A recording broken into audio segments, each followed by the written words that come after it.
السلام علیکم ورحمۃ اللہ وبرکاتہ۔ ایمان اور احتساب کا حصہ نمبر 8۔ بسم اللہ الرحمن الرحیم، نحمدہ ونصلی علی رسولہ الکریم۔ اللہ رب العرش العظیم نے اپنی کتاب ہدایت میں آمنو اور عاملوا الصالحات کو ایک دوسرے کا لازمی حصہ بنایا۔ آمنو حقوق اللہ ہیں تو عاملوا الصالحات کا سارا معاملہ حقوق العباد سے تعلق رکھتا ہے، اور دراصل یہی اصل میدان ہے جس میں اولاد آدم کی ہار جیت کا دار و مدار ہے۔ الذی خلق الموت والحیاۃ لیبلوکم ایکم احسن عملا وہو العزیز الغفور۔ سورہ ملک کی نمبر 2 آیت۔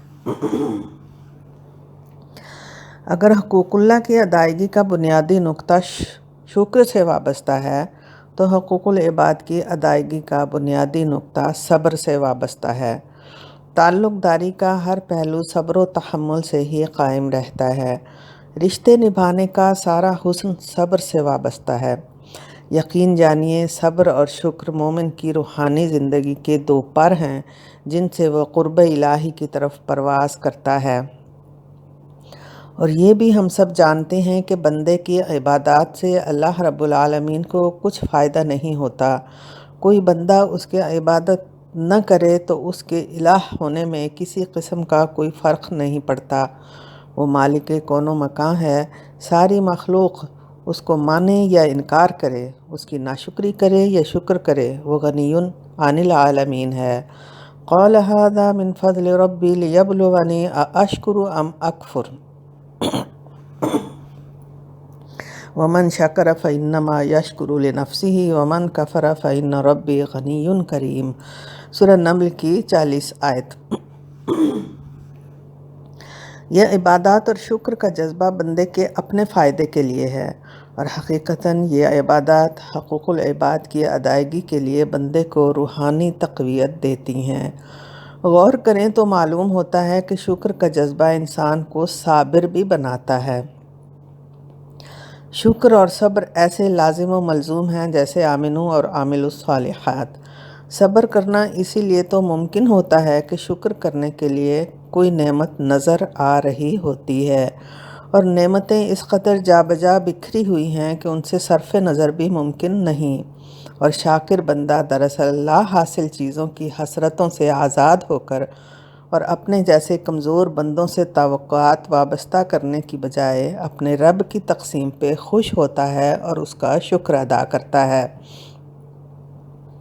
اپنی خواہش نفس کو حاوی نہیں ہونے دیتا کہ ضبط نفس ہی کو صبر کرنا کہتے ہیں۔ کوئی نعمت حاصل ہے تو اس کے تقاضے اور شرائط پہ پورا اترنا صبر مانگتا ہے۔ نعمت کا انتظار بھی صبر ہے، نہیں ملی تو صبر ہے، عطا کردہ نعمت واپس لے لی گئی تو صابر رہنا اللہ کا قرب پانا ہے۔ صابر و شاکر بندہ ہر وقت ہر حال میں اللہ کے ساتھ رابطے میں رہتا ہے۔ الم تر ان الفلک تجری فی البحر بنعمت اللہ لیریکم من آیاتہ ان فی ذلک لآیات لکل صبار شکور۔ سورہ لقمان کی 31 آیت ہے یہ۔ اگلی آیت سورہ شورا کی ہے۔ ان یشاء یسکن الریح فیظللن رواکد علی ظہرہ ان فی ذلک لآیات لکل صبار شکور۔ قرآن پاک میں تقریباً ہر دوسرے صفحے پہ صبر کا ذکر ملتا ہے۔ صبر کے مختلف پہلو ہیں، اپنے نفس کو نیکی پہ مائل کرنا، اس پہ استقامت دکھانا، نیکی کو اعلیٰ معیار پہ لانے کی سعی کرنا، سب صبر کرنے کے مختلف مظاہر ہیں۔ عمل صالح کرنے کے لیے قدم بڑھانے کے دوران اپنے نفس امارہ کو سرکشی سے روکنا بھی صبر کا متقاضی ہے۔ نیکی کرنے کے لیے نفس پہ جبر کرنا پڑتا ہے تو برائی چھوڑنے کے لیے بھی نفس پہ ضبط کرنا پڑتا ہے۔ دونوں صورتوں میں صابر بنے بغیر چارہ نہیں ہے۔ بندوں کو اللہ تعالیٰ نے مسابقت کے جس میدان میں اتارا ہے وہ فاستبقوا الخیرات ہے۔ اس میں سرعت سے آگے بڑھنے کی تلقین ہے، یعنی تیزی سے آگے بڑھنے کی تلقین ہے۔ ایکم احسن عملا کے معیار پہ پورا اترنا صبر و استقامت کا ہی تقاضا کرتا ہے۔ بندوں میں حقوق و فرائض کی مساویانہ تقسیم سے دنیا میں معاشرتی امن و سکون کا توازن برقرار رہتا ہے، اور اس توازن کو برقرار رکھنا سب انسانوں کی ذمہ داری ہے۔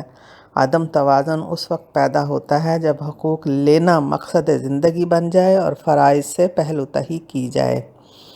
اسلامی معاشرہ میں بندوں کی ایمانی کیفیت یہ ہوتی ہے کہ وہ اپنا حق لینے سے زیادہ فرض نبھانے میں دلچسپی رکھتے ہیں، یعنی وسعت قلبی مومن کی شان ہے۔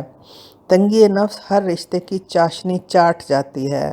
اسلامی معاشرے کی جھلک اس آیت میں بتائی گئی ہے، وَيُؤْثِرُونَ عَلَىٰ أَنفُسِهِمْ وَلَوْ كَانَ بِهِمْ خَصَاصَةٌ وَمَن يُوقَ شُحَّ نَفْسِهِ فَأُولَٰئِكَ هُمُ الْمُفْلِحُونَ۔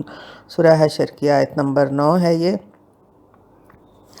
دنیا میں رشتے نبھانے اور آخرت میں فلاح حاصل کرنے والے ہی وہ لوگ ہیں جو نفس کی تنگی سے بچا لیے گئے۔ یہ بھی صبر سے ہی ممکن ہے۔ رمضان المبارک کے اوقات میں خصوصاً طاق راتوں میں اپنے نفس کا جائزہ لیا جائے کہ حقوق و فرائض کے معاملے میں ہم اپنے نفس کو کہاں کھڑا پاتے ہیں۔ تنگی نفس نے کتنی کامیابیوں کو ناکامیوں میں بدل دیا ہے۔ طمع و لالچ نے دل کو کتنا ویران کر رکھا ہے۔ رشتوں کی مٹھاس تنگی نفس کی بدولت کس قدر کڑواہٹ میں بدل گئی ہے۔ نفس کی بدولت کس قدر کڑواہٹ ساری زندگی کے ہر پہلو پہ چھا گئی ہے۔ ضد، ہٹ دھرمی اور انا کی تسکین کے لیے کتنے جنجال پال رکھے ہیں۔ حسد، غیظ و غضب کی آندھی نے محبتوں کے کتنے چراغ گل کر دیے ہیں۔ دوسروں پہ بہتان الزام لگا کر کتنے دل توڑنے کا گناہ سرزد ہوا ہے۔ اپنے نفس امارہ کو نفس مطمئنہ بنانے کے لیے اپنے قصوروں کا اعتراف کرنا، بندوں سے معافی مانگنا ضروری ہے تاکہ اللہ تعالیٰ بھی ہمیں معاف فرمائے۔ یہ جاننا بھی ضروری ہے کہ خطا، نسیان اور گناہ میں فرق کیا ہے، صغیرہ و کبیرہ گناہ کیا ہیں، اور گناہوں کی بخشش کے لیے اللہم انک عفو کریم تحب العفو فاعف عنا کی تکرار لیلۃ القدر میں کرنے کی تلقین کیوں کی گئی ہے۔ آئندہ ہم انشاءاللہ ان سب پہ بات کریں گے۔ سبحانک اللہم و بحمدک نشہد ان لا الہ الا انت نستغفرک و نتوب الیک۔ دعا گو بشریٰ تسنیم۔ والسلام علیکم ورحمۃ اللہ وبرکاتہ۔